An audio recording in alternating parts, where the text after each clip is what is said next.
right. Welcome, welcome, welcome. As John Oliver once said, welcome to WildDogArcade. I am Ed. And I'm Gary. Yes. Welcome in. Welcome in. Happy welcome Wednesday. In. Yeah. We're going to do something a little different tonight. We got to go to the Chicago Pinball Expo over the weekend.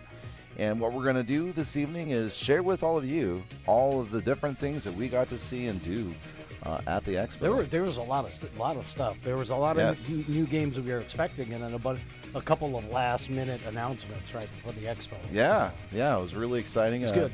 Knowing Labyrinth was there and other surprises as well. So we're going to get through a lot tonight. We're going to have a lot of fun, and hoping you guys out there.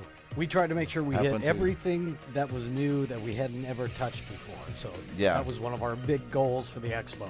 Yeah, absolutely. And what we're basically going to cover this evening are the following. Here we go. Labyrinth, Elton John, Pulp Fiction, Final Resistance, ScoobyDoo, Venom, Queen, Galactic K Force, Ninja Eclipse, Alien Ripley Edition, Punny Factory elements, conversion kits, and then finally a general overall view of what it was like to be at the con. And also a little bit on the homebrew section. Yes, in the homebrew section, absolutely. Can't forget that. All those people put in an amazing amount of work just to make pinball machines. So. Absolutely. And there were a lot of fun ones out there this year, too. So I guess, should we dive right into what we're going to talk about? Let's head on over to the other screen where we can show you some of the stuff. Yes. So first thing I'm going to do is just give you a little preview of the Windy City this is Chicago the Windy City, Expo. So a little intro into our expo. So the general account space is actually laid out pretty well. They had all of the manufacturers, they had a lot of the vendors, all intermixed with all the open gaming stuff. So I like the layout of it. It's really similar to last year's layout. Yeah, we'll adjust accordingly as we go along. We're kind of doing this on the fly, so any adjustments, shout out. Yeah, these are cell phone videos, so I'll forget the audio on these things. So but we're just kind of going around. There's a lot of good vendors, a lot of mod guys there. Selling mods and accessories too. Absolutely. So. We're going to see some mod stuff here in a moment, I think, but we're gonna continue to pan around a little bit so you guys get a sense of the scope and scale of our. Of the expo. It's not our expo yet. We have to win the lottery first to make our own expo. I doubt we'll be running an expo. Yeah. I wouldn't want that stress. I don't think I could do it either. So hats off to everyone that was involved with bringing this and making this expo. A lot of machines to play on. A lot of different decades, obviously. Really enjoyed the different selection and the amount of pins that you could play there. So there you go. A little bit of what the con looks like. Again, let us know if the volume's a little too high or whatever. Yeah. So it was a. It's still too loud. Thank you, Donkey. You okay? We'll adjust that. Yep. What were you gonna say? Going to 8-ball. Yeah, kind of the 8-ball Beyond. So it was a much simpler layout. Kind of reminded me a lot of TNA as far as like a single level playfield layout. Was actually kind of fun. So Craig gets timed out. Did I really? What? I don't know how I fat fingered that. Sorry, Donkey Clonk. That was literally my cell phone doing that. I'm going to put it right there. Sorry about that. Sorry about that. Oh no. That was a party foul on my part. Yeah. Slow-mo on 8-ball Beyond. All right. So 8-ball Beyond right here. It's a pretty simple layout. Classic. Italian bottom on this. The middle of the playfield has on the right side or on the left side of your view, you can see they have the different 8 balls. Hit a series of targets where they're. It's really colorful in there too. It's very colorful. Yeah. Neat stripes. Yeah, they're all solids. Yeah. Upper playfield, you have a pop bumper cluster. You have a little loop back into the orbits, so then it has an orbit, and then there is they have this big ball on the left side. So the big 8 ball. Big 8 ball. Yeah. And it will drop. The ball will go through that and drop down into the lane. I know, right, Pat? That is the one. the one kick up. The display was neat. It was, it looked like the rack for the pinball machine. Yeah. That would tell you what was going on and stuff like that, and a little power meter on the right side. So this was a fun game to play.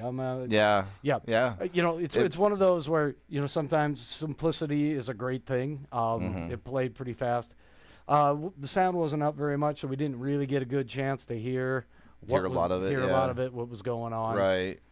So, but I mean, it was fantastic gameplay. I felt it amped up, 8-Ball Deluxe in general, which is I know what they were going for.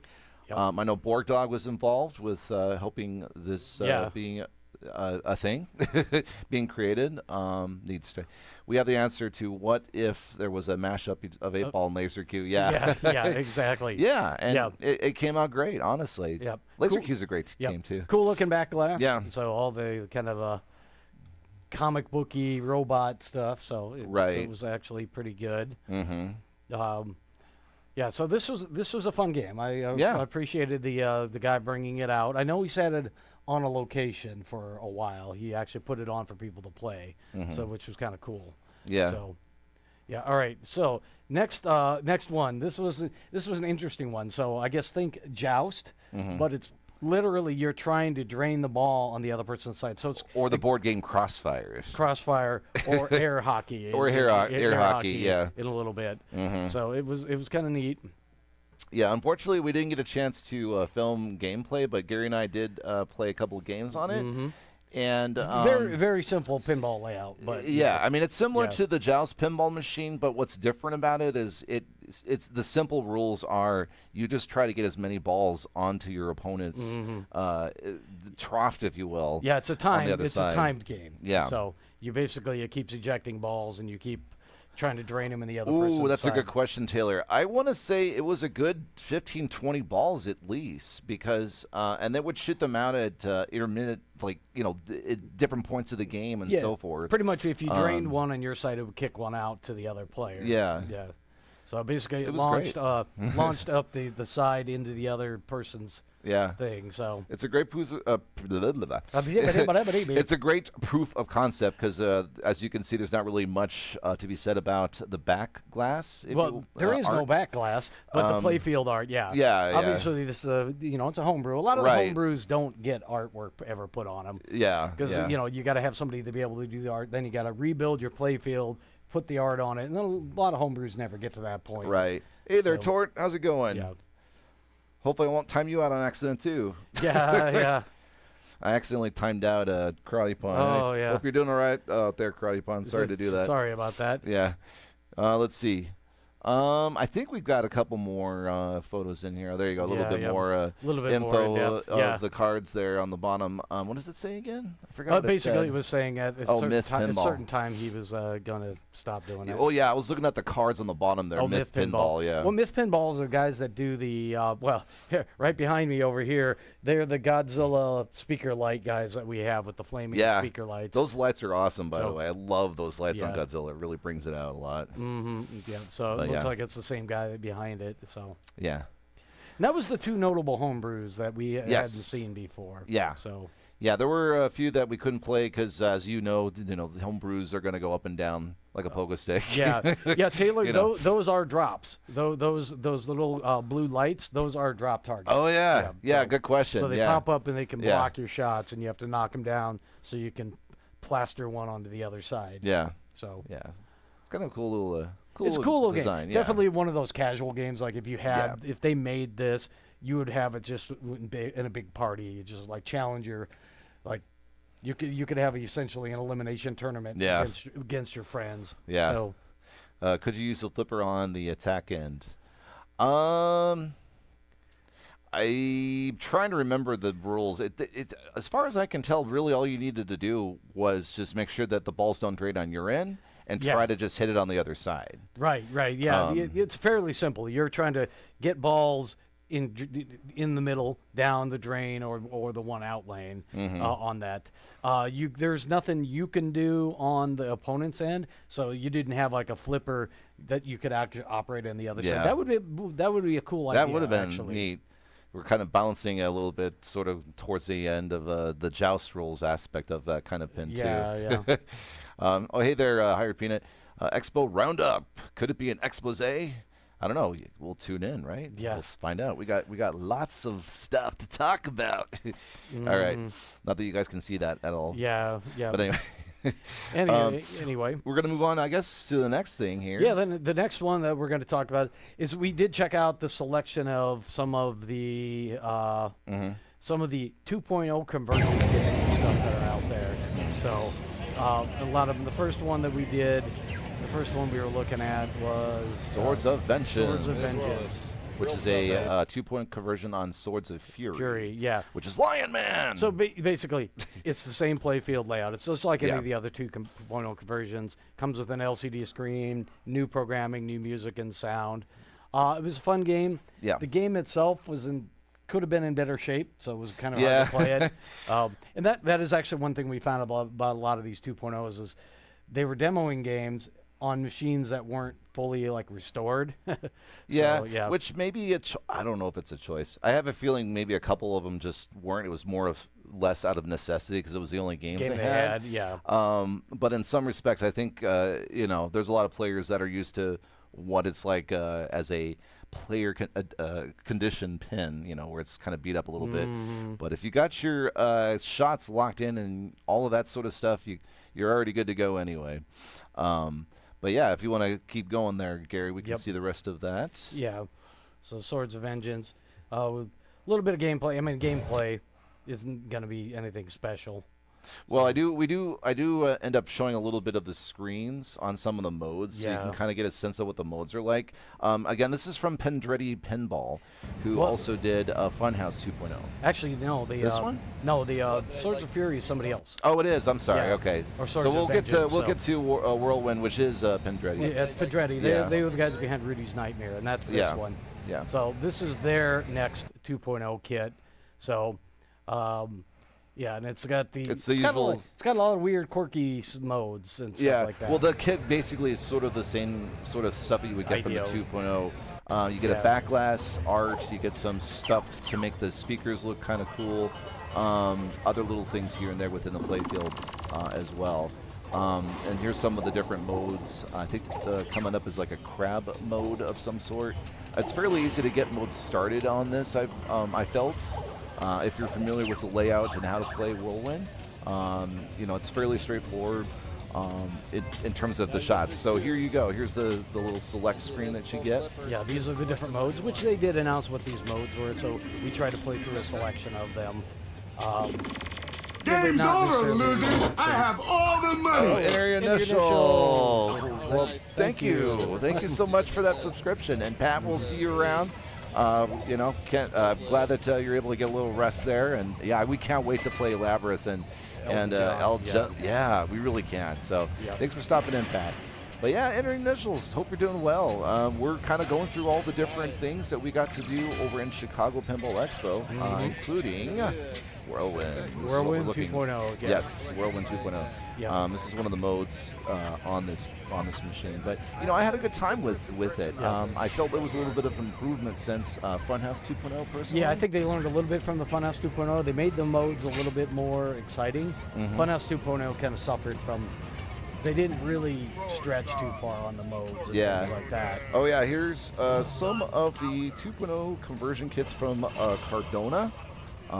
This one here, I think this is Black Rose. Yep. Black Rose, yeah. So this one, the game itself could have been in better shape. There's some shots that just weren't working.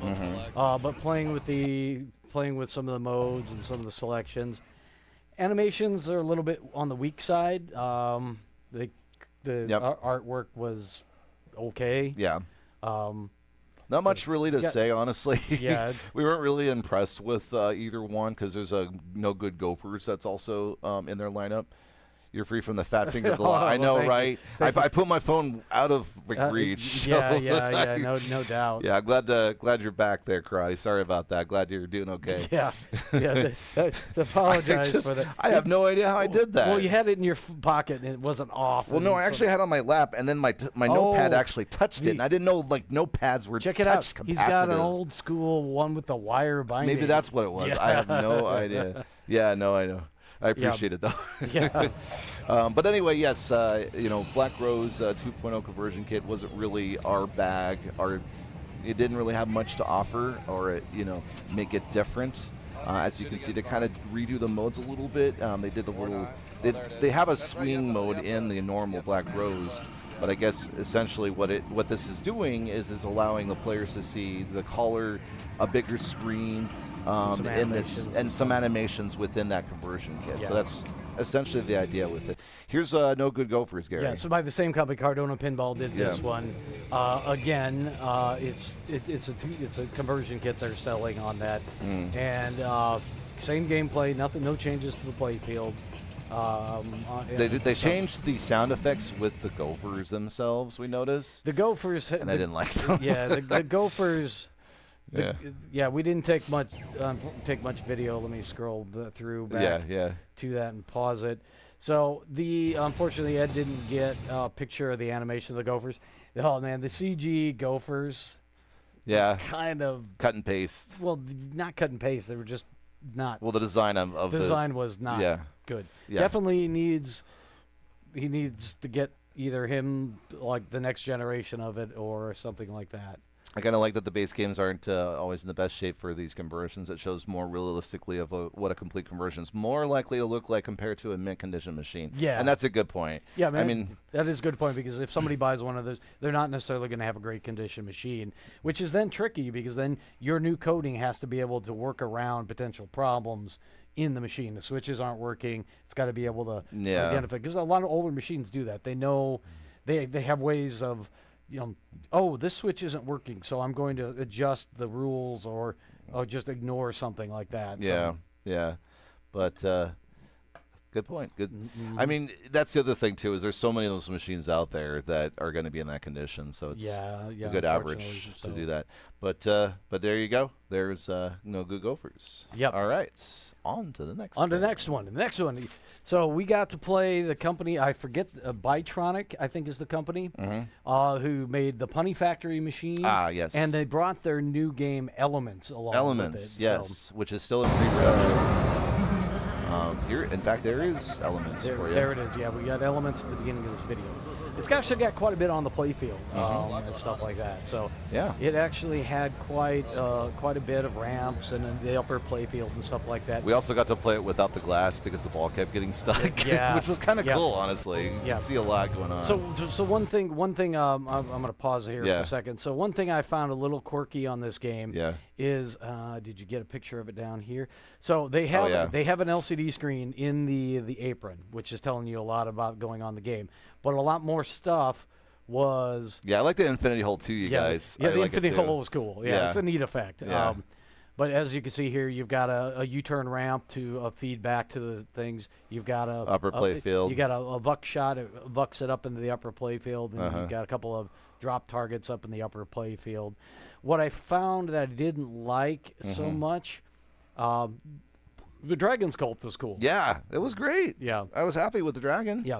What I didn't like was the main screen is way up there. Way up there. Yeah, I didn't like that either. They got the speakers and the main screen all the way up. You are never looking. You're never going to look like this, because it kind of felt like I was going like that if I wanted to.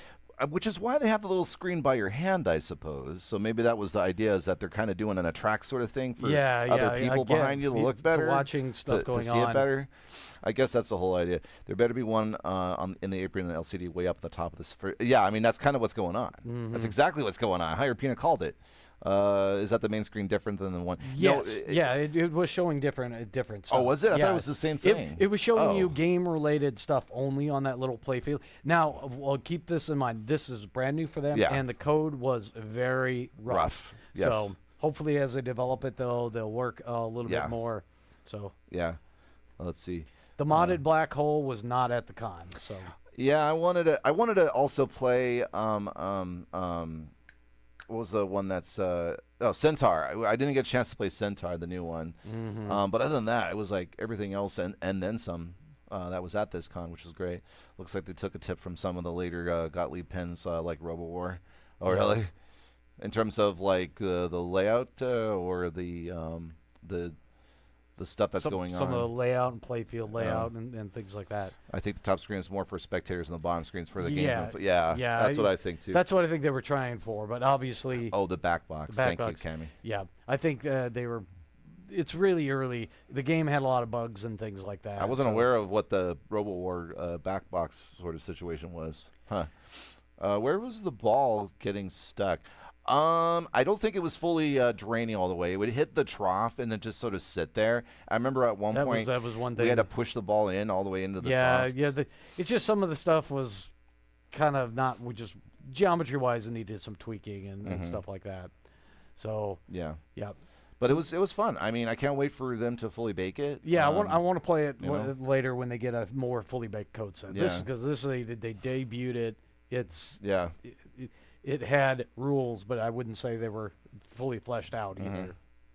The back box on RoboWar had the speakers and the scores on the top of the back box. Oh, So, okay. So I probably took that as an inspiration.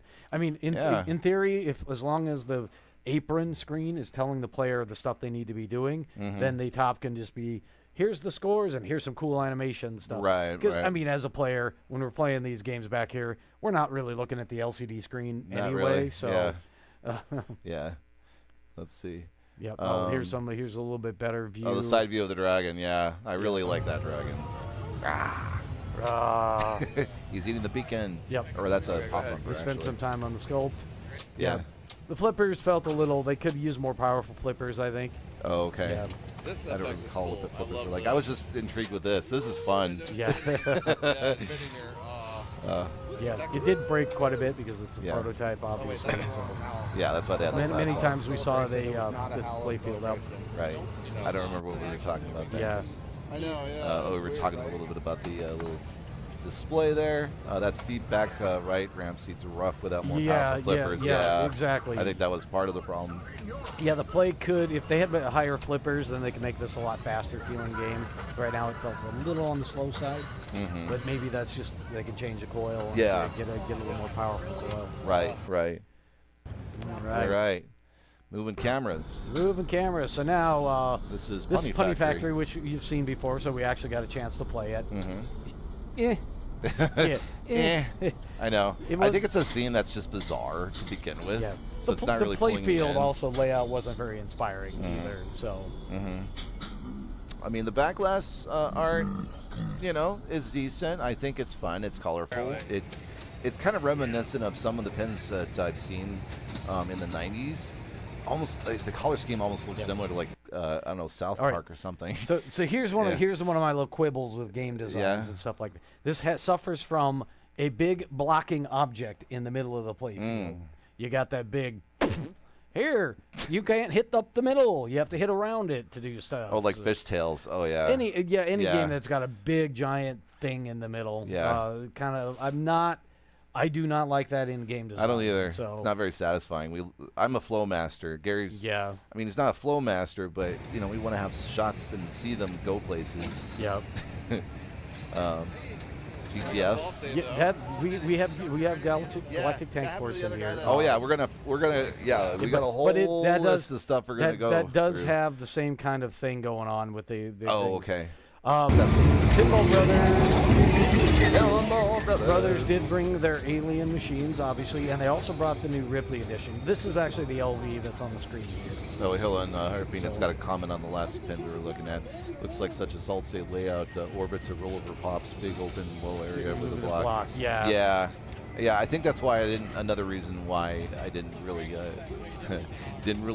go towards that machine. But at any rate, yes, here is Alien.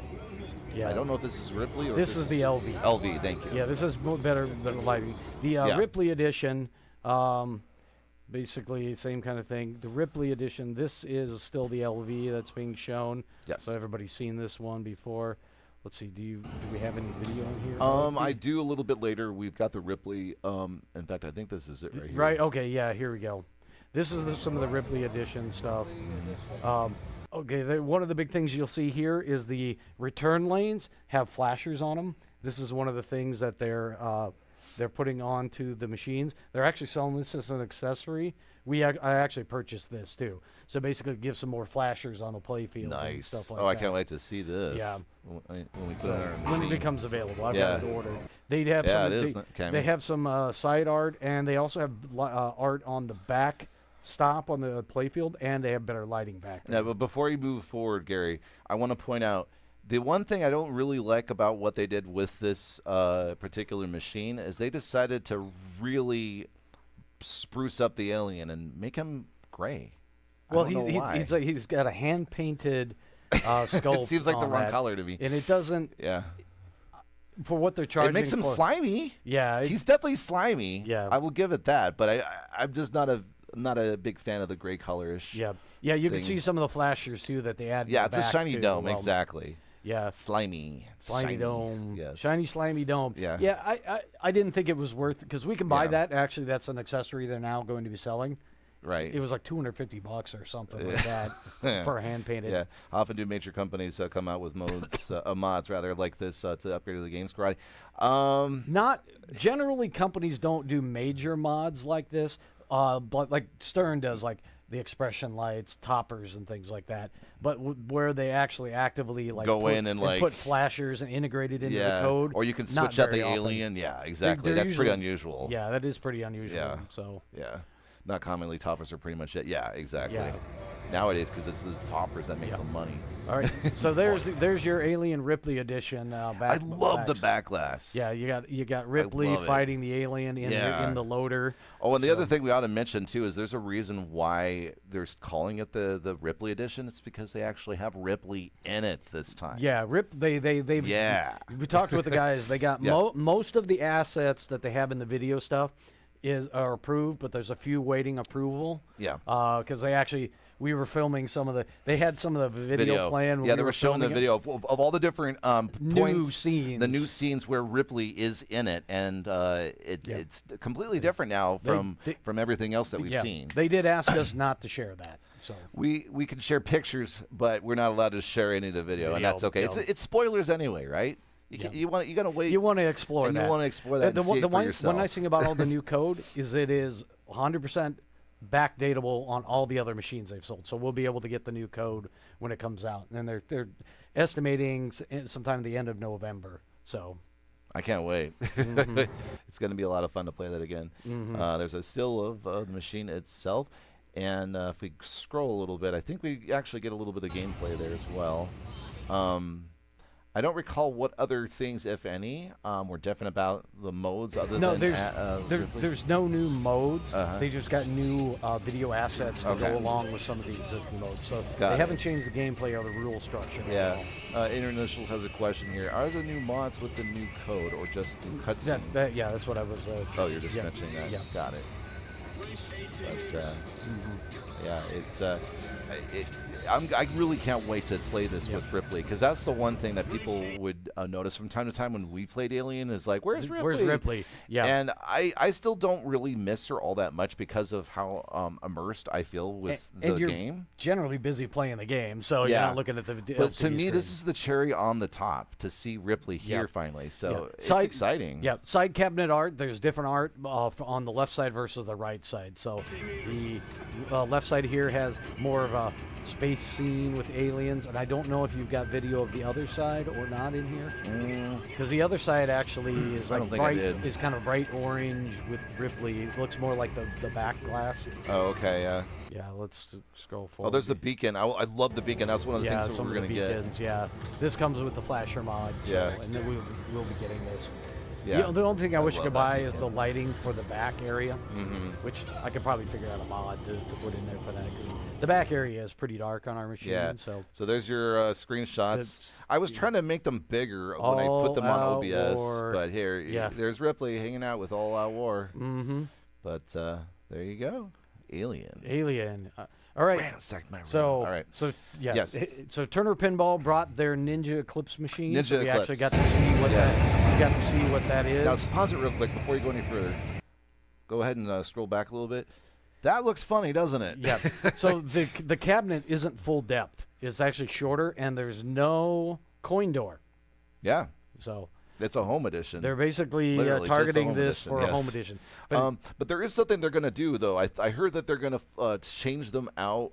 Shoot, it was posted on Nap Arcade, and I read it really quick, and I can't remember. But they have plans for changing the front end out. For different purposes, I don't remember what. Use, maybe like for location bill use. changers or cards or right, something like that. Exactly. Yeah. Yeah. You're not a fan of the cabinet on this? Oh, no. On the Ninja Eclipse? Yeah, I mean, it looks to me, I think of like Avatar, the last Airbender from like Nickelodeon days when I see it. I mean, that part's cool. I think it's cool, but I think it doesn't really pull you in as a player per se. Yeah.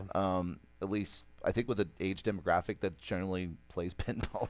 Yeah. You know, I recognize, or I can imagine, you know, teenagers or younger, you know, like 20-somethings wanting to play it because of the art. I think the lights. art's probably a little more, Yeah. They actually are producing some sort of like comic book to try to explain what the that part's kind of neat. I like that idea. In order to explain the world to people, because it's not an IP that you can stamp up to. It's like, oh, look, it's an X-Files pin. I know what that is. So, right. Yeah. Oh, you remember a discussion on the Reddit, and then the fact that they're going to do a coin door version. For locations, okay, that's what it was, Karate. Thank you.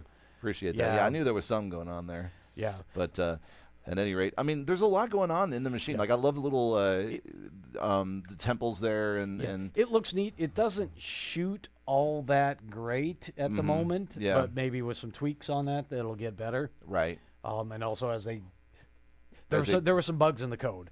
Yeah. Okay. Yeah. There were some bugs in the code. I don't remember what they said about it or whatever. Yeah. I guess it's still in its standard LCD screen, lower speaker panel. Yep. You know, then there's your your very glass art. Disney-esque looking back glass art. Yeah, it looks like Raya the Last Dragon almost. Huh? Yeah, it's brand new IP. This is their IP. It's not. It's an original theme. So yeah, a little bit of gameplay I believe is coming up. Yeah, it's video. Gameplay. So yeah. And as Gary was mentioning, it was kind of tricky to kind of find the spots where you needed to go, I think. Obviously, there was a ramp shot that looked like it got hit, and some action with the upper playfield as well. Yeah, the upper playfield needs some geometry tweaks, I think. To get you always appreciate new IP pins. Yeah, karate. Yeah. We need more new IPs instead of existing things. I couldn't agree with you more. Mm-hmm. Yeah. Let's see.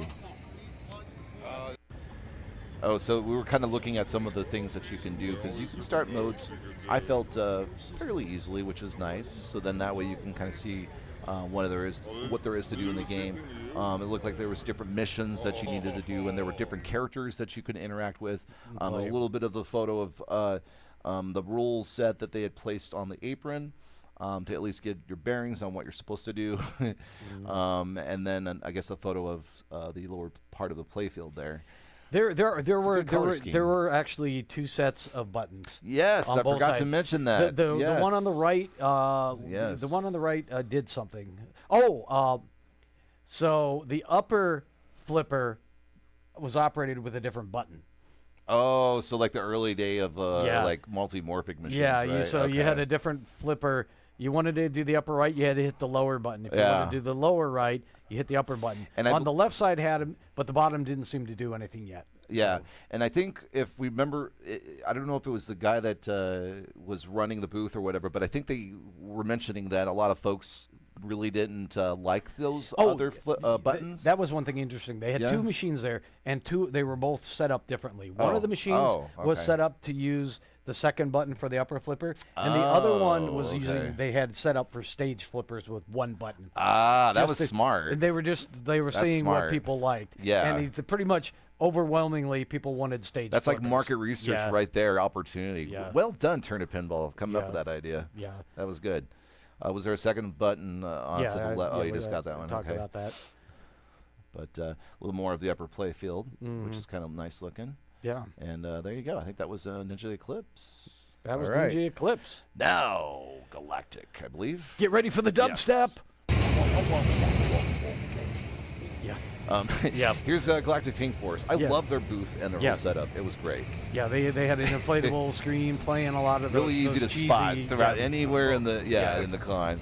Monsters was weird like that. Oh.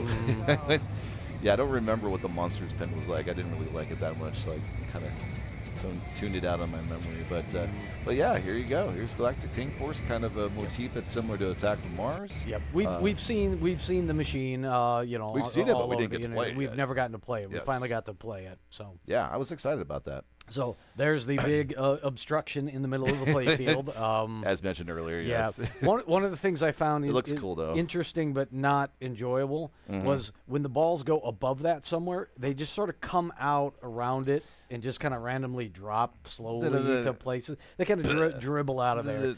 It's like they aren't guided to do something, right? But it's like, yeah. So it's not like some of them where it comes out of something and it's like aimed at a flipper purposely so you can hit a next shot. So I felt that was a little flawed on this. Right. Attack from Mars, but the saucer's super close. Yeah, it really is, isn't it? Yeah. Yeah. I didn't even think of it that way, but yeah, I guess I sort of thought of it as like fishtails because I feel like the saucer's sort of close, about the same range with the obstruction in the way like fishtails is. But yeah, it was dangerous to hit that damn thing because, man, if you hit it the wrong angle, that sucker's either going down the middle or going to go to the sides. Yeah, so I know they were absolutely 100% going for the videos for really super cheese, and that it actually worked pretty well. Yeah, they did a great job with it. Because it's like they're being super cheesy. None of them are awesome actors, but that fits right into the theme. Exactly. So, it was perfect. Yeah. But they were there signing autographs. Oh, and yeah, stuff. they actually had all the people who were on it were actually dressed up and signing autographs and stuff like that, which was kind of neat. Yeah, they were wandering around. It was great. One thing I will say is they need more than one track of dubstep. Yeah. It played that same dubstep song a lot. Yeah, so. I'm sure maybe at some point along the way they'll update some more stuff. You like the cheese factor in the videos? Yeah, I mean, I do too. It's great. It's like 1950s campy sci-fi, 1960s, and that's what they were. That's what they were going for, really. So yeah, the giant obstructions need secret back shoots. Yeah, they need to direct them a little bit better. I think that was unsatisfying for me. I basically was trying to avoid hitting the tank unless I had some particular reason to. Yeah, I was trying to go around it, but every time I went up, it would just kind of fall out inconsistently too. Yeah, here's Gary trying to do his best juggling balls here. I'm not sure what you knew what you were doing. I guess ramps. Yeah, I was paying attention to what lights were lit. Yeah. Oh, here's Ryan showing off the machine for us. Yeah. Which everybody's seen on the. We just happened to be in the area right when he was doing it. Right when he was getting ready to move it. Yeah. So if you haven't seen it before, it transforms to a tank. Yeah. Which really looks neat. I love the light show on the. The wheels. It's interesting, but when you put this in your lineup at home, when you flip the back box up, it has to be stood away from the wall by about that much because of the tank turret. Yeah. No, it is a cool novelty. Yeah. It really is. It seems impractical and kind of, but it's part of the cheese factor. That's sort of why I fall in love with what they've done with it, and I think they've, gone above and beyond. Yeah, he's sort of like he has to really be careful not to run someone over. Yeah. With this giant cord behind him too. Yeah. Ryan, he probably tried wireless, but it probably was a little inconsistent. So. Well, let's hope there's a kill switch if it was wireless. Right. A dead man switch if it loses signal, it just shuts off. Right. Yeah. But yeah, it was fun. Yeah. Play Deluxe or IE. I think we did both. We played both. Yeah. So. I didn't really notice much difference. I didn't notice a difference either. Because the LE is the one with the wheels. Yeah, okay. The gameplay is identical, so. Yeah. But the price tag's about $20K. I don't think it's that much. I think the LE was not that much. Yeah. I don't know if they're selling the wheels, the movable thing. I don't remember if they are or not. Yeah. That might have been just a novelty they put together for the show. Yeah, checking out the light show here. It's also kind of interesting, to see kind of where it meets and where it kind of puts down onto the glass. Apparently, there's supposed to be some play mode where when it's down, you flip up the little. you flip up the. Oops, gotta stop. Oh no! Gotta You play pushed the wrong button. No, the video ended on me. Oh, you can just fast forward all the way. Yeah, I was gonna scroll and then pause. So that little flap apparently flips up, and you can play a weird version, abbreviated version of the game. I forgot about that. I'm glad you remember that. It's sort of like a pinball like Battle Olympics. Tank. It's like a pinball Olympics where you can you have to like be down. Oh, I was thinking like the game Battle Tank where you literally had a scope that you had to look through. I don't know if you guys remember that game from the arcades way back when.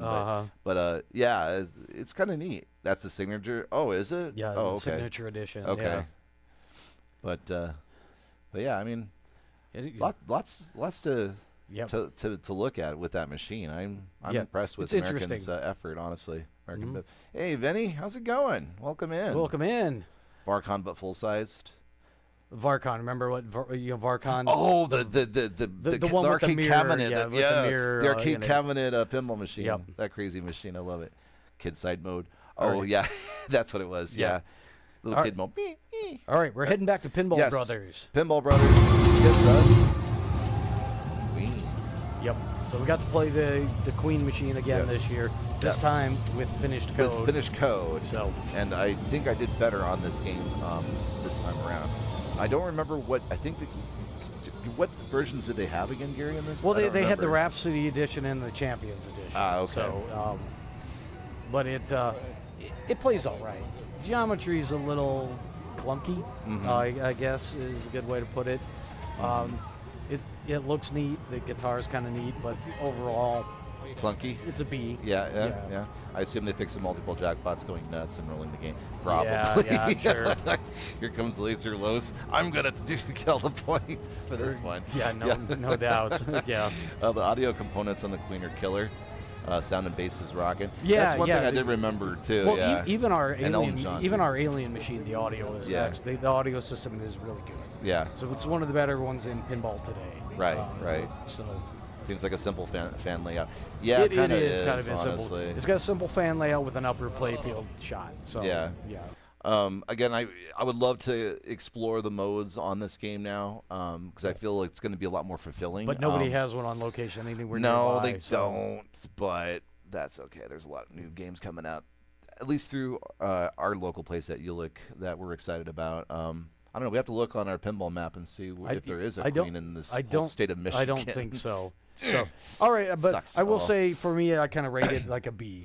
I would say a B as well. I like Queen a lot. Musically, I love Queen. I like Elton John a lot more than I like Queen personally, but I grew up listening to Elton John a lot more than I did with Queen. And I guess with Queen, I've heard their tracks billions of times, so it's a little bit overplayed. Whereas Elton John, because I grew up with him, it's different, even if I've heard his songs a billion times. But if the game plays "We Are the Champions" after you beat the Wizard mode, I will not be surprised. Oh yeah, I'm sure that would be a missed opportunity if they didn't, Cammy. Yeah. All right. So we've played Venom Pro. Yes. We finally got the chance to play the Venom Pro. Yeah. So here, pause it real quick because I was going to finish some of the comments here. It's a music pen. They better get the sound right. Yeah, exactly. I saw Eric Stone beat the game into submission on stream. Oh, really? Oh, nice. All right, I'll have to go back and kind of. Yeah, it's not a complicated layout and stuff like that. And I don't think the modes are all overly complicated either. Right. So, I mean, to be fair, Alien's not overly complicated either. So it's got your standard. You just got your classic. Here's a bunch of modes. Here's a bunch of multi-balls. Get into them all and get wizard mode. So yeah, there's the double. Yeah, we're looking at Venom right now. Right. Yeah. Yeah, we did not get a chance to play the premium until this day. This weekend, last weekend. I felt that it played better. Than the Pro. I did like it. I liked it better. Yeah, there's a few more things to do. The sculpts and stuff look a little better on this game. Yes. The doppelganger target gave you at least something during certain modes different to do. Yeah. So yeah, exactly. It felt like a more satisfying machine. So it's definitely a situation where you got to. If you were to get one, I think you'd have to get a premium. So. We're taking the same video, so we're just take both eventually both videos of ourselves. Yeah. But excuse me, we got a chance to play quite a bit. We couldn't get on the leaderboard. We didn't even know the leaderboard existed because it was off on the side somewhere. Yeah, because Stern's booth was underwhelming. All they had was that big inflatable Venom, and then the game just scattered about. They didn't really no red carpet. No, they didn't have a stage either. No, like a lot of years they have stages set up for doing like interviews and events and stuff like that. They didn't do that this year. Yeah. So I guess they figured we don't need to. So we're too cool for that now. Yeah. That's so 2022. But either way, I can't wait to play more Venom because I would love to get more into the world of the rules and the leveling up and all that sort of stuff. It's very very addictive that way. I won't lie. I like that system. It plays fast with those fast locks. You don't have really have any time to breathe. Yeah. So it's a good adrenaline pumping game. Yeah, I can understand how these pins with more mainstream appeal would be simpler games to be more accessible to non-pinheads. Yeah, that's kind of the trick with any of these games, honestly, is you got to hit all of the marks for everyone. Right, because that's the mark of a good game. When you got enough basic stuff in it that a novice can walk up to the game and feel like they accomplished something. And then you have deeper stuff in the rules for the experienced or tournament players to still enjoy the machine. That's a tough balance to find, and a lot of games don't do that. Yeah. So So when you find that pin that you really like, and you really like it even more, when you play more and more and more of it, that's a rare find at times. It feels like some of the machines you may not really like even after a few plays. Nice butt shot, I know, right? Yeah. I had to do it. That's crack. Man. Oh, shoot. Yeah. You give me a butt, I'm gonna film it, okay? Yeah, Spidey has very tighties on. Yes. He doesn't have any. Yeah. There's speaking of which, we got the giant booth that Venom devouring you as you go into all the machines. Oh. Yeah. Oh. Yeah. It's a fun display. Yeah. I don't think of Spirit Halloween. Do you guys?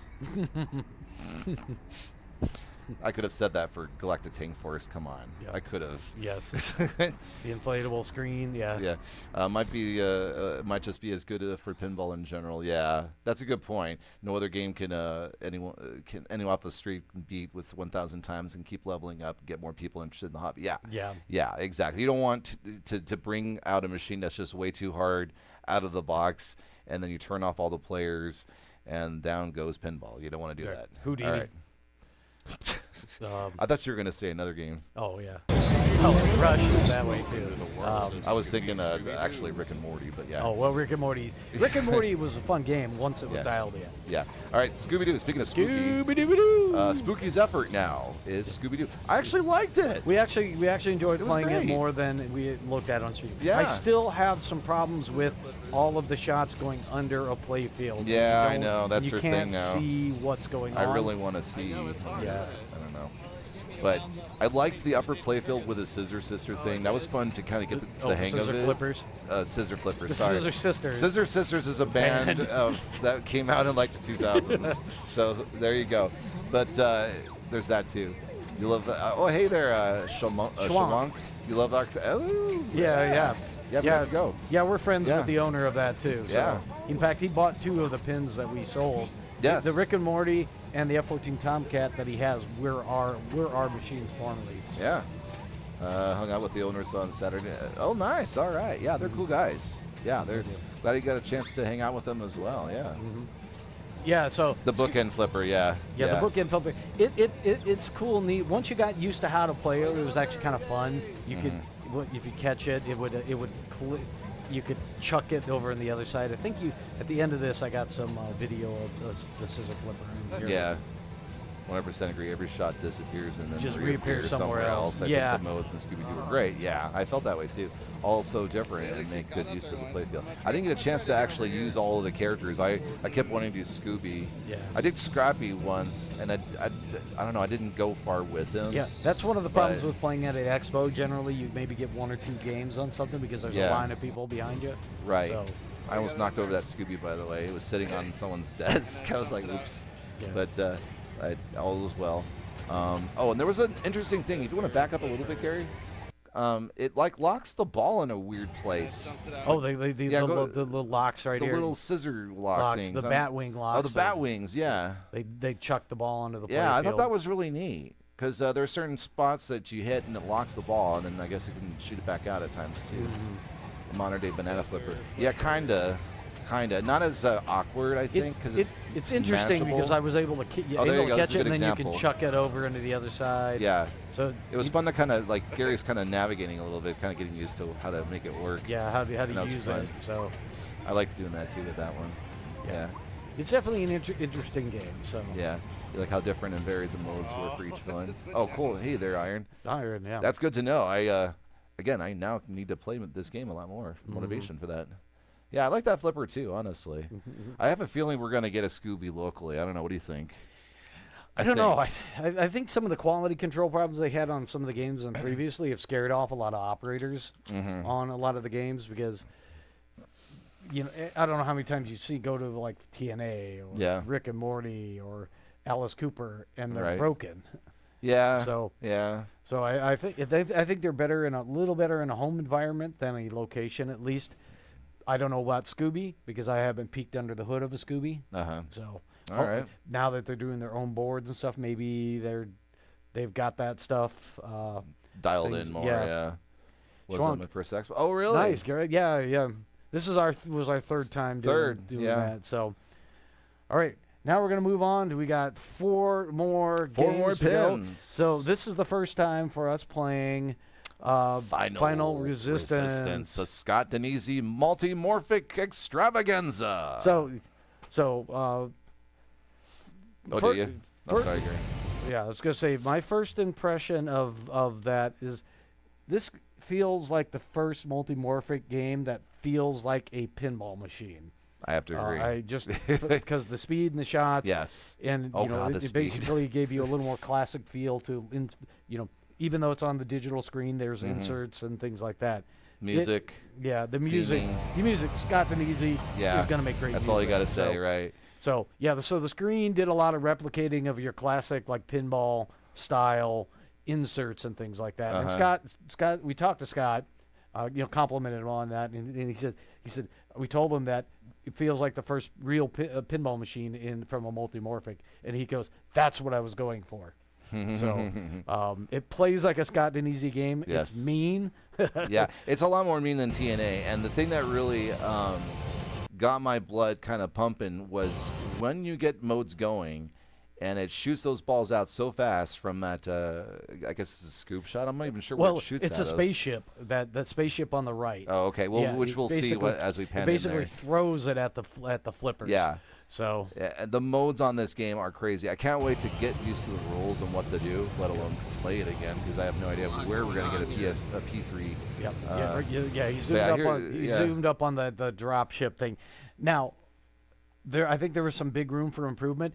So the dropship outside is made of literally a series of screwed-on flat plastic panels. Oh, really? That is so calling out for a nice sculpt. I thought it was metal. Sure it's plastic? They're just plastic, printed plastic stuff. Yeah, so instead of it's like a bunch of plastic things. Man, well, maybe that's the whole point. Is it's easy for them to kind of move things out, or I don't know if there was a design choice based on that. It was. I don't know. Yeah. Either way, that is screaming to have a nice sculpt to make it look like a ship. I think it was a missed opportunity there.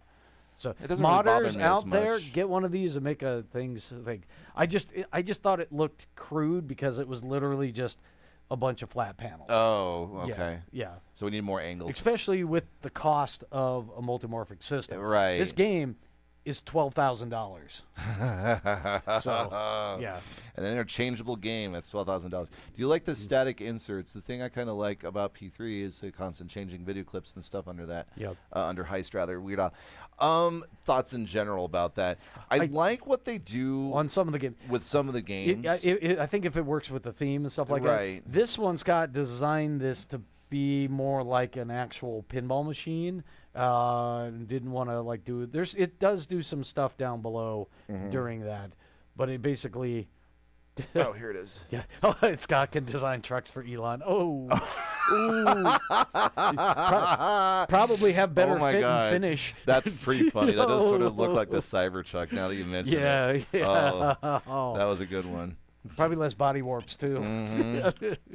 Oh, make sure we get it in the microns limit or whatever. 10 micron panel gaps. Yeah. Anyway, drop ship. Yeah, that's what that thing I guess is called. I guess they shoot the backglass art on this is fun. I like it. Yeah. You can really see the spaceship kind of come alive with it. So when you look at it, it doesn't look like it's out of place, even if what Gary says that the angles aren't, pretty.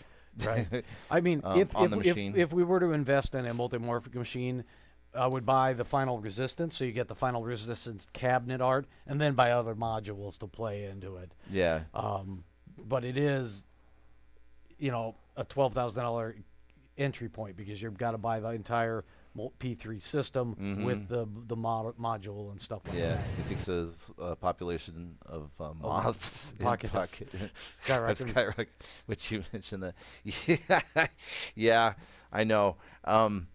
It's expensive, man. But if you think about the value of P3 machines in general and what you can do with it and so forth, I mean, we were actually sat in with one of the panels that they did. It makes sense. I mean, I totally get it, especially if you've got a very limited space, you're in a smaller house and you don't have space for a lot of machines. It makes a whole lot of sense. Iron Galactus, actually, they are down to, I think, about a 3 to 4 month if you order a P3 now. I think they've upped the production and they've really brought down that time. It used to be well over a year, 2 year and a half. I think that was the main complaint about them. Yeah, good for them for sure, absolutely. And Gary, you too can take home this final resistance. Take home this final resistance machine. 11.5 for the. I was pointing that out to Gary. I'm like, we could do it. He's like, no way. No. No budget. Had to pay property taxes. I want it. Right. Then get a job that pays twice your salary. Yeah.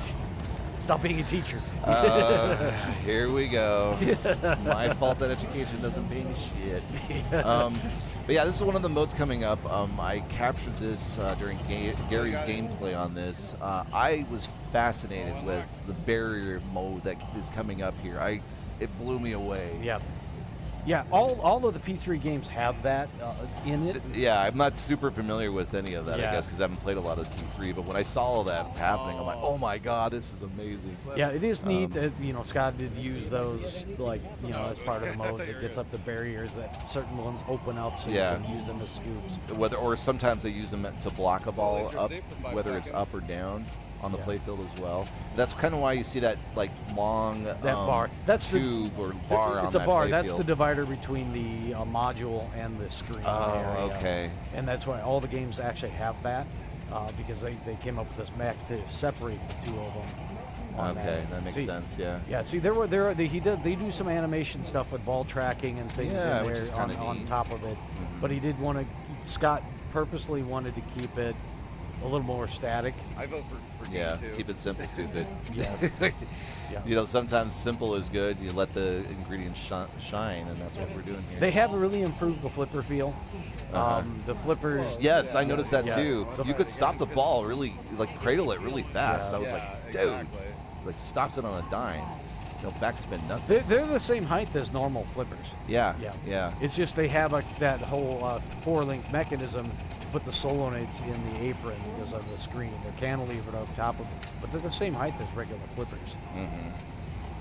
Yeah, I think I think they're a little skinnier than what you're used to seeing on the plastic ones. Maybe that's what it is. Metal. Yeah, and obviously you can kind of see how the mechanism works because there's a bar that kind of moves up and down. Basically, it's a linkage. But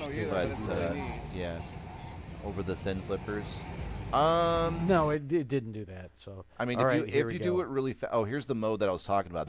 Watch the middle section, or I guess upper middle section of the playfield. Boop, boop, boop, boop, boop. That's cool. And then, that is rad. And so you can't shoot in certain spots. You can only shoot where it's lit. It looks like white. That's crazy. It does tend to move, I guess, eventually. It does. It's got a countdown. Yeah. There it goes. It's a double gate. There's a gate that drops in front that allows it to go in, and then it closes back up. So. Yeah. That's cool. I like that. We played Germs and Weird. We only got a chance to play Weird Al last year, and it wasn't out this year at the. They put it out later, booth. but did they? but we didn't get back to it. They put it in when unfortunately, the Final Resistance module they brought broke, and they had to go get. Oh, they had to get Scott's Scott Denisi went and got his personal P3 module for Final Resistance. Thank you, Scott. Thank you. Back so people can keep playing it. Yeah. But yeah, looks like I think Gary's finishing up this mode. But I mean, I can't wait to play this more if I can. I just have no idea how I'm going to.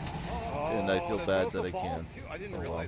Raises the wall, and it's like ROCs, but if you hit the wall too much, break the holes in it, you can fail fall and in. fall in. Oh, okay. So if you hit it too many times, it'll drop it and then fall in. So yeah. Yeah, now we know. we didn't get to play that many games on it, so we didn't get to explore some of the hacks and some of the other bonus feature mode things in there. What was it? Yeah, I know. Yeah, but at any rate, we had a lot of fun with it. I'm glad that we went somewhere with it, because we could have very easily just went, like drained it, and not done much on the game. Yeah, I was playing pretty decently. Yeah, on you it, did. So hats off to Gary for playing decently. All right, on to the next pin. Ladies and gentlemen, Pulp Fiction. That's probably a little too loud. There you go. Yeah, apparently this is on the production line now. Yep. I'm excited. I want to run out and get one. Oh wait, money. Yep. But like, really colorful. Obviously a motif of 70s style pins, which evidently Quentin Tarantino himself wanted this, and they went ahead and got all the rights and got everything together, and they made it for him, and then they went ahead and sold it. Yeah. And it was a lot of fun. It was a lot of fun shooter. Yeah. We did go back late on Saturday, and we got to play with the adult stuff on after 9. The guy was like, "Hey, do you want the swearing on?" And we're like, "Sure." I let him reset the how game. How can you not watch Pulp Fiction and not have the swearing? I played really good. Yes. I played. It was like a magic pill was given to him when the swearing came out. Yeah. I think I played through every mode in the game. I think you probably did. Yeah. You got far. You had like 2.5 million or something on it. Something like that. Yeah. I think really fun shooter. Really enjoyed the call-outs and stuff like that. I do think an experienced player might get a little bored of it after a while. Yeah. It is interesting to see that brand new pin without that screen. Yeah, that's a really unique thing about it. But there's so many wonderful things in this machine. Like you saw the burger earlier. The Big Kahuna bonus was a fun thing to try to get a skill shot for. The sound design on this, I think, is top-notch. The call-outs are like really, really fun. Yeah, I would love to play this in like our basement where we don't have all the other ambient other sounds. Convention noise going on. Yeah. Because the convention's a general roar that is going on. So it makes it kind of hard to hear some of the stuff going on. Yeah. Yeah. But it shot really well. I mean, it's classic CJC or CGC. They do a great job in making their games solid. Right. And feel pretty well. Johnny Mnemonic, how you doing? Johnny. How's it going? We're going through our Pinball Expo experience. We're checking out Pulp Fiction now, and we loved it. I want to play it more. I wanted to break a million on it, and I got pretty close to it. I was actually happy that, because the first time I played it, I kept going. Oh man, Ed was pissed. I mean, I'm like, I just want to play it. He literally walked away. Yeah. I was like, I want to play it. Yeah. We all have had those moments, right? This is a brand new game. I want to play it. Oh look, I do not believe they have rights to Bruce Willis. There's no call-outs and he's not on the artwork. Yeah. So I don't think he is. He's a minor character in the movie. To be honest. He's kind of a minor character. So I guess that's why I don't really notice it. I mean, yeah, I could have been in the shop. Like they could have had an opportunity to put his voice because they have the pawn shop shot, and we all know where that scene went, which involved Bruce Willis in it. Yep. But I didn't. So there you can see the 5 characters that are in the pin. So he's in the left plastic. Oh, I didn't know that. Oh, he's just hiding. There he is. Where? Yeah, right there.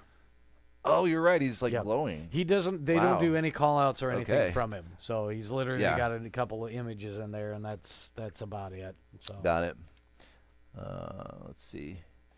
But yeah, I loved what they could have done with the machine based on the things that are in the movie, honestly. I think they did a really good job kind of marrying all those moments in the movie together, as well as that main scene there. It's kind of interesting that the female character is front and center, because that's a scene where John Travolta is dancing with Uma Thurman together. Yeah, keep in mind they have the upper level edition has the topper where they're actually doing the twist dancing. Oh, yeah, I forgot about that.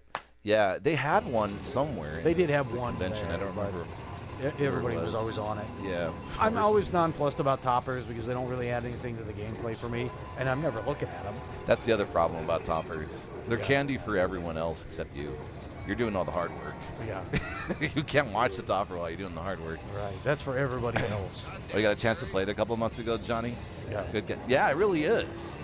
I was impressed. I was really, really happy and really enjoying myself with this game. Especially when we had that second chance to go back and play again.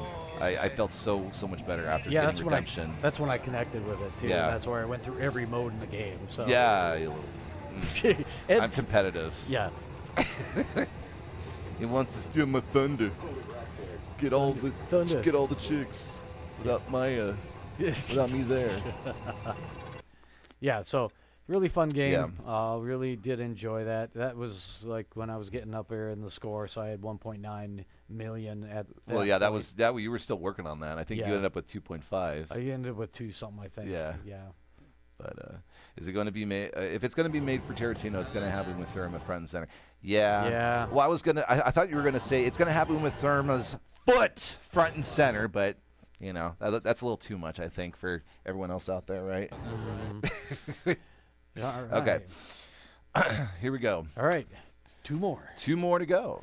All right, we're at the final 2, and these are probably Yes. our favorite 2 that were shown at the convention and stuff like that. So yeah, we got a chance to play Elton John. We actually played the Platinum Edition. Yeah, we waited in line because it was the most convenient line to wait in and not get rushed and bumped by people. Yeah. So we ended up waiting in the longest line there, which was fine. Actually, the line went pretty quick. Yeah. I had a lot of fun kind of hanging out. We actually saw Jordan from Hup Challenge in line as well on the right for the machine on the right. Yep. So we're kind of joking around with him for a little bit too. Yep. But yeah, I mean, what is there to say about Elton John? Everything. You've got all the colors. Yeah, the machine's extremely pretty. Yeah, you got it's all a the Jersey cool Jack, modes. so it's pretty. Yeah.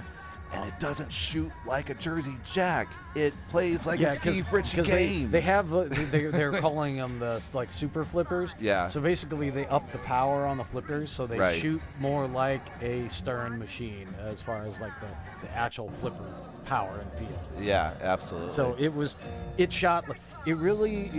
kind of Star Trek layout with a couple of things reversed around, but it shot well. Every shot worked really well. So it really gave me Star Trek vibes on that. Yeah.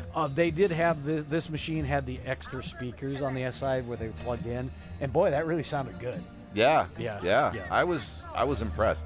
I almost want to say the sound was better than. That almost makes me want to do that to Rush. Yeah. Put up some nice speakers on the side and really crank it. Yeah, here's a little bit of the laser show. I think this is just exclusive to Jersey Jack's display. I don't think No. there's anything. The Platinum Edition Has this. Has the laser show? Yep. What? Yeah, it's part of the topper. Oh, and here's Elton John playing. That was cool. I like that. He actually moves his head to the music. They actually timed it specifically, so certain moments when he's singing to the audience, and he turns his arms head. actually play up So and down cool. too. So Yeah, I really loved that. I'm glad, but not surprised that Elton John pen is super sparkly. Well, you got to be super of sparkly, course. man. Of course. He's the king of flamboyant. Well, I guess what's the other one? Liberace is the king of flamboyant, but Elton John is pretty close too. There's a side art of the cabinet for the what? Platinum edition. Yeah. Whatever the heck. Pretty machine. All in gold too. You got to have it in gold.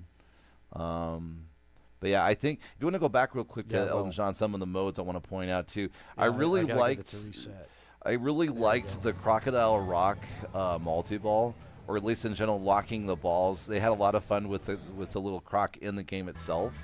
In fact, you can see him right up on the upper right-hand corner there. Yeah. Which again, it's a tribute to the amount of artistry and fun that these guys had, putting this together and designing it. I don't recall if Elton John specifically was involved with. I think he was. I think he was involved with putting some of the, things together, or at least putting out ideas that he wanted in the machine. And it comes together very well. I do have to say. So you're watching video of the Elton John pinball gameplay, and Elton John concert broke out. Yeah. Yeah. Yeah. They really, and that's the thing too, is That's the first time I've seen a little man in a machine that's in a music playing pin. Piano. Playing piano. The piano was cool. Did you got a close up? Yeah, I did. If you go a little bit further, you'll see it right here. Right, there we go. And that's the other thing to point out, Gary. The stuff on the side of the piano. Yeah, it actually has like a LED panel on the front. Yeah. Plus, the piano is actually a ball lock. A ball lock? What's ball that? Lock. Oh, ball lock. Yeah. The Yeah, it actually locks the bollocks. multi-balls in the piano. You can see them in there. I mean, I know they're dogs' balls, but anyway. Yes, exactly. Yeah. Ball lock. But yeah, they went all out with this one. I don't know if the other editions have the LCD screen on the side of the piano, but yeah, there's a lot. There's a lot going on. Obviously, it's great. Jersey Jack machines are kind of coming at a premium price. They start at 12 and the Platinum's 15. So if you got the budget for it, it's a fun shooter. Yeah, it is. It's worth the money. If we were to shell it out, I think. Yeah, I like Elton John's music, but I don't love Elton John's music. I have a. He's. I grew up with it. Yeah, I got Beatles in the house, Eagles in the house, Simon and Garfunkel, James Taylor, and then I had Elton John constantly, which thankfully I liked a lot growing up. Never mind the Bollocks, the Clash. Yeah, we need a Clash pin. There you go. Yeah. Or wait for the... was that the Sex Pistols? Oh, the Sex Pistols, yeah. Nice use of your non-banning 3. Yeah, your non-banning 3. That was actually a Sex Pistols. Leet speak. Yeah.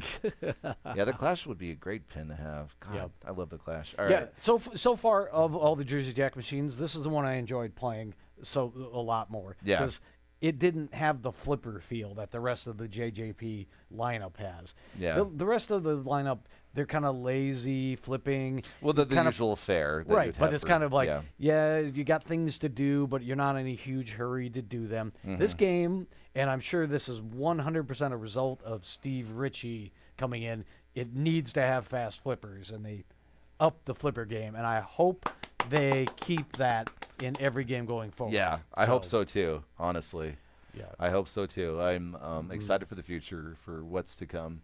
How much for one game? We said this. Oh, at the arcades. Oh, yeah, it seems like at this point to offset the costs. Well, I think I've heard that before. But granted, for the machine. There's a lot of places you can go play Godfather, which is still a $12,000 machine. It's the same price point as this, and they're still still only charging $1 for it. Good.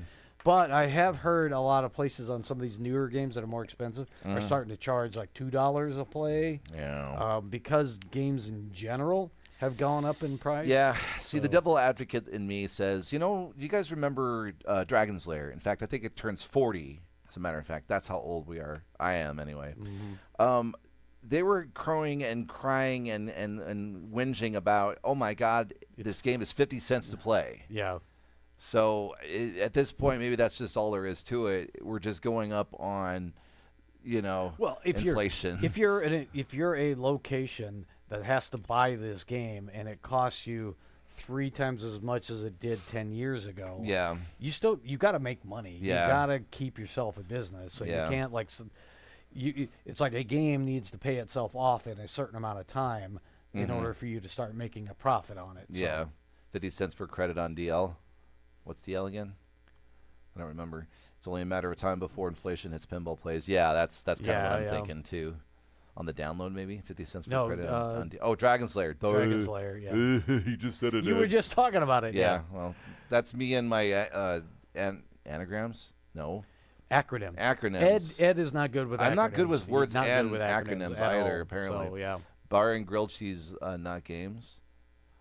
What, to make money? Yeah. Right. Yeah, or axes. That's how you offset. Axe throwing. Yeah, axe throwing. Yeah. None of the machines though.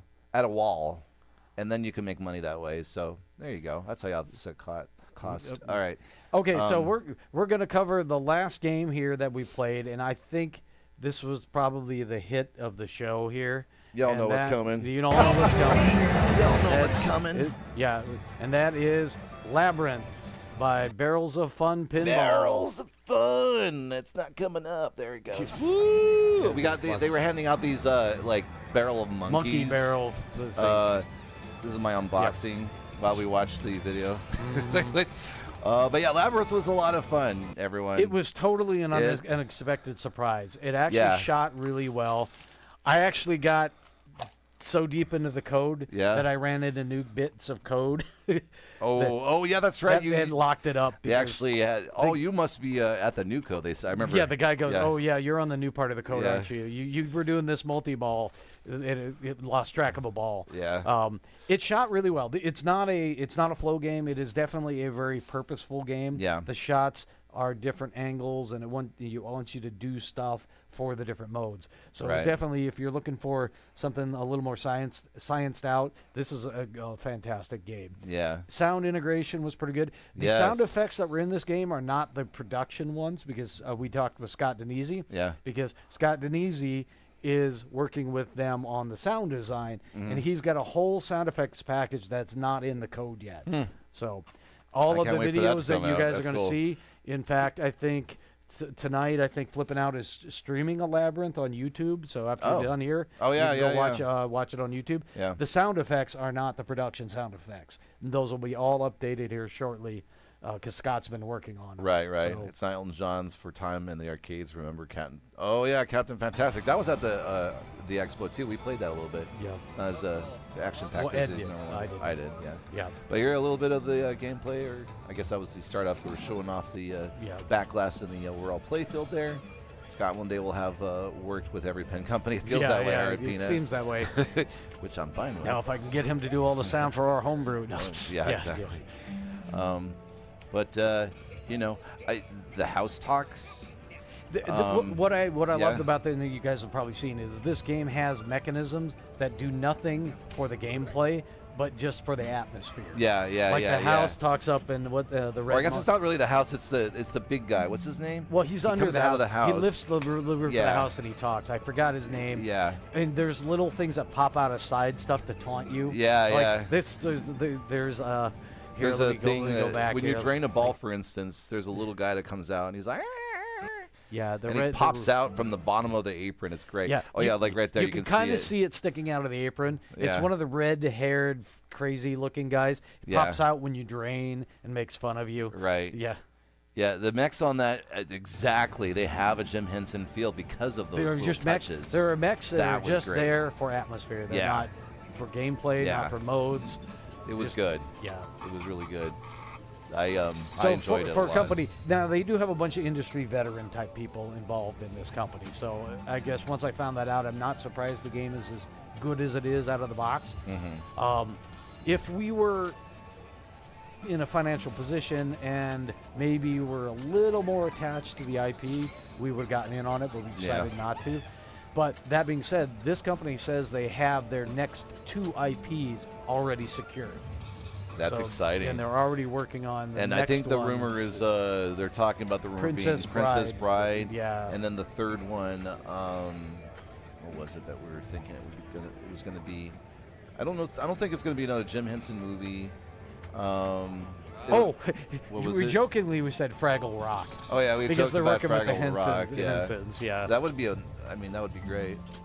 I'm not as a big fan of the Fraggle Rock show. I didn't when it came out on HBO, when it released for the very first time. I remember going, well, it's not like Sesame Street. Yeah. Just a little crazier. I don't know.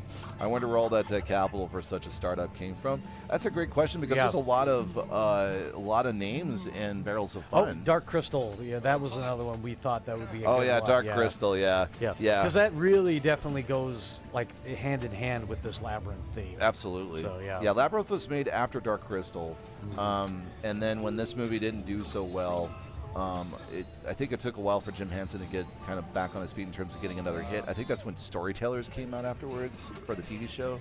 But yeah, I had a lot of fun with this. David Bowie is great. He eats up the scenery. Yeah. There's no codpiece multi-ball if you're wondering. Yeah, you're not bashing the bulge. You're not bashing the bulge. That would not be good. Because you don't want to bash David. He's David. He's 80s David. I like 80s David Bowie. Yeah. So, this was definitely a surprise. Yeah. I expected it when I heard it was Labyrinth, and I expected it to not be that great. It played really, really well. Yeah. Our Ulick store down in Monroe was so impressed with the game, he put in an order for one. And he was not intending to buy this game. Oh. He also, that's also what happened with Elton John. Yeah. So he's putting an order for both of those. He was impressed by both machines. Both machines. So. And we're happy to get that in our area. I mean, even with Ulick around, we still got to drive a little bit. That's kind of the disadvantage at times with locations, is whether you got a really good location, but it's a little too far. You got a closer location, you have to but plan then your trip a little bit more. Yeah. But that's just kind of how it is with the world of pinball at times. It's easy to forget all of those things that have to come together to let you play a awesome pin. But yeah, I mean, it's got a lot of interesting shots, and they all worked really well. Yeah, the geometry was well built. The other thing I do want to point out, do you remember the back? I guess it's a display in the back of the playfield that actually has a screen to it and actually adds to the game. Yeah, like right here. Yeah. You have the screen of where it says the knockers, but below that, Gary. Below that's another screen that adds a lot of stuff to the atmosphere. So if you think it's Circus Voltaire, where it had the DMD in the playfield where the player can see it, they've got an LCD down there, and then they got the regular one, and they display different things. It seems right now that they've done more using the lower one for more atmosphere than information for your play. Yeah. But maybe they'll be shifting that as they get the code a little bit more basic. Yeah. They might change up the overall music as well. I do like the atmospheric music. Because you can see here it's telling you some information. Yeah, people were complaining, oh, it's boring music and this and that. I'm like, no, it adds to the atmosphere and the immersion of the game. Well, if you watch the movie, which we recently did when we heard it was Labyrinth, we thought we'd refresh our memory on the movie. Yeah. And it's very akin to the kind of music. Other than when David Bowie is singing his songs, it was very atmospheric like that. So it's relaxing, and they kind of kept the theme. Amps it up for you. I don't know. I get excited. Well, keep in mind this is a licensed theme, so the license holder is probably going to have some requirements and restrictions. They're probably going to be like, here's the music from the movie that you can use. Sort of like the requirements of Toy Story 4 is saying you can't bash any Toy Story character other than Gabby. Yeah. So sort of something like that. Yeah. So I was impressed with the gameplay. Yeah, I got a really fantastic score. I don't think you have a picture of the alternate backlash, do you? Nope. Not in this.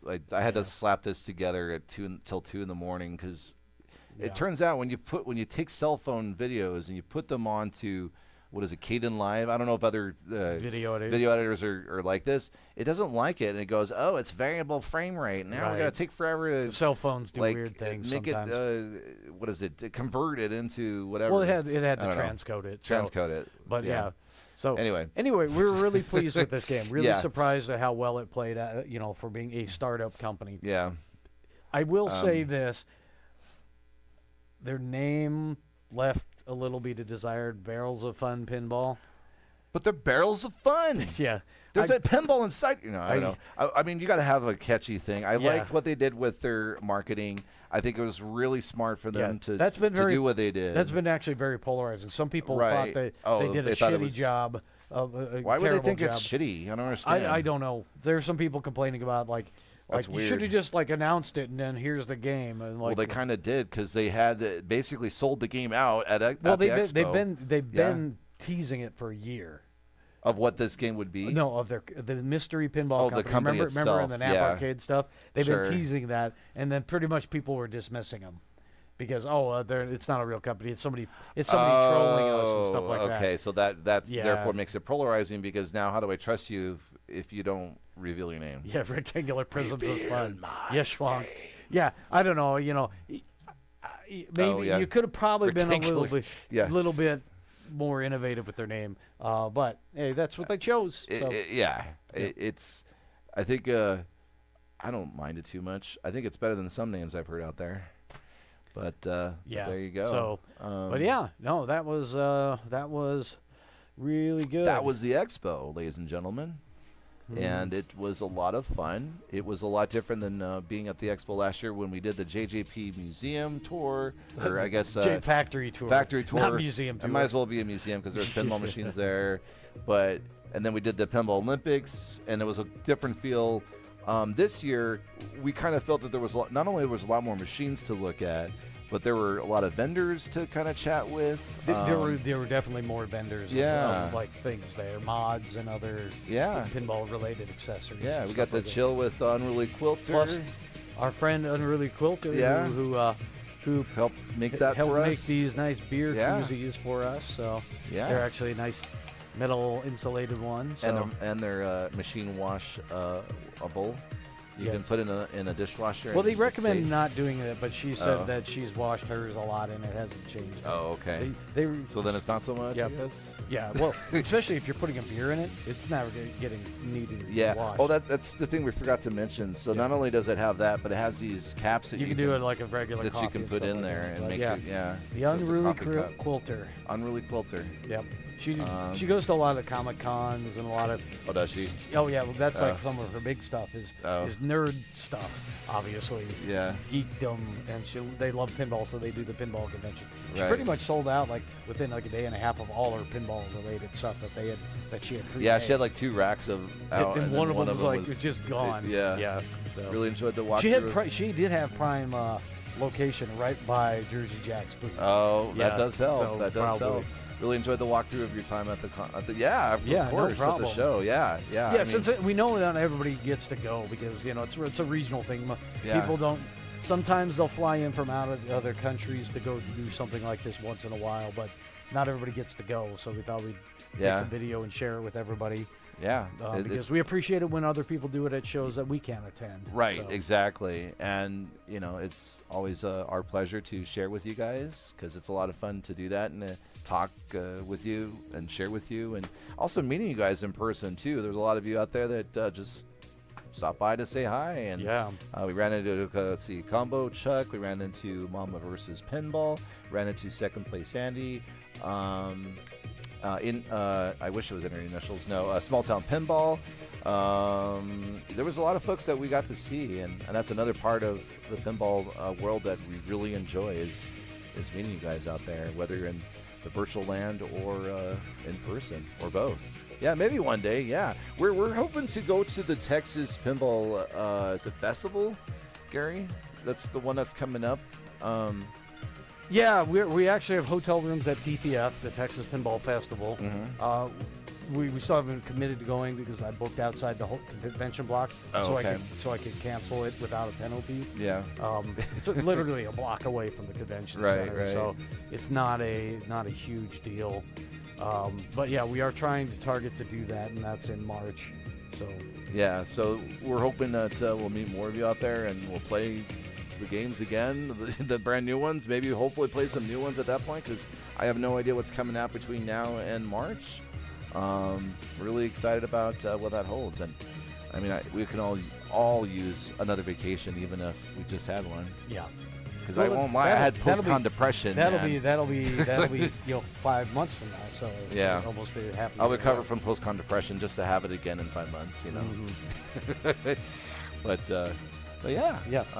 Well, that's the wrap on what we did. We basically really there's a lot of things to see this year that were new to us because we didn't even spend that much time playing classic games. No, not really. Yeah, it was like a lot of the times when we got bored and we didn't know what else to do, we'd go on kind of play a couple of games here and there that were like the older ones.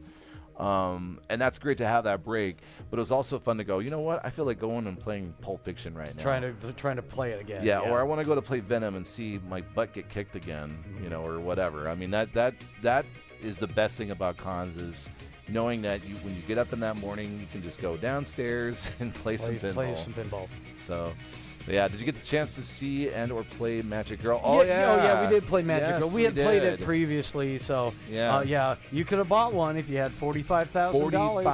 $45,000. The game did not have strong enough flippers to even hit half the stuff on the playfield, so it was kind of rough to play. So I mean, I know the rarity and I know the infamy of the game, but $45,000. I don't know, man. I don't know. Yeah. Hey, Angry. No, we did not. We did not do the Olympics this year. We chose to. We opted out of doing it this year because it basically ate up all our Saturday, and by the time we got back to the hotel, it's worth doing once in your life. Yeah. But I don't. We kind of we don't want to do it again. We'll let somebody else have their opportunity to do it. So I didn't want to waste eat our whole Saturday. Yeah, I mean, it's not to say it wasted it. It's an activity that it's definitely worth going to at least once if you have the means to do so. You can go. They do sell tickets through frick? Pinball Life is the Pinball thing. Life. Thank you. But they open up for very small women and they sell out within a day. Yeah. Because it's very limited how many people. Because it's in it's in somebody's house in a residential. Yeah, neighborhood. that's the crazy thing. There is a tour bus that will pick you up. You can drive there if you want to, but it's encouraged that you take the bus because you'll see why. You go up this hill, you go around this corner, and next thing you know, you're in the middle of suburbia, and we're making these tight turns in these tiny little like cul-de-sac areas with a tour bus. With a tour bus. Yeah. And you're just like, well, all right, we've got a tour bus here in the middle of the suburbia, and here we go. And there's just machine upon machine upon crazy machine upon crazy thing that you can do there's like all a over the house. Big garage barn attached to the house and stuff like that. So it's a big house and it's a big area. And they set everything up and it's pretty amazing. It's worth it. But there you go. All right, 2023 in the bag, ladies and gentlemen. Yep. Well, I think that's a wrap. Yep. We gotta get it's school night, so we gotta relax and get some.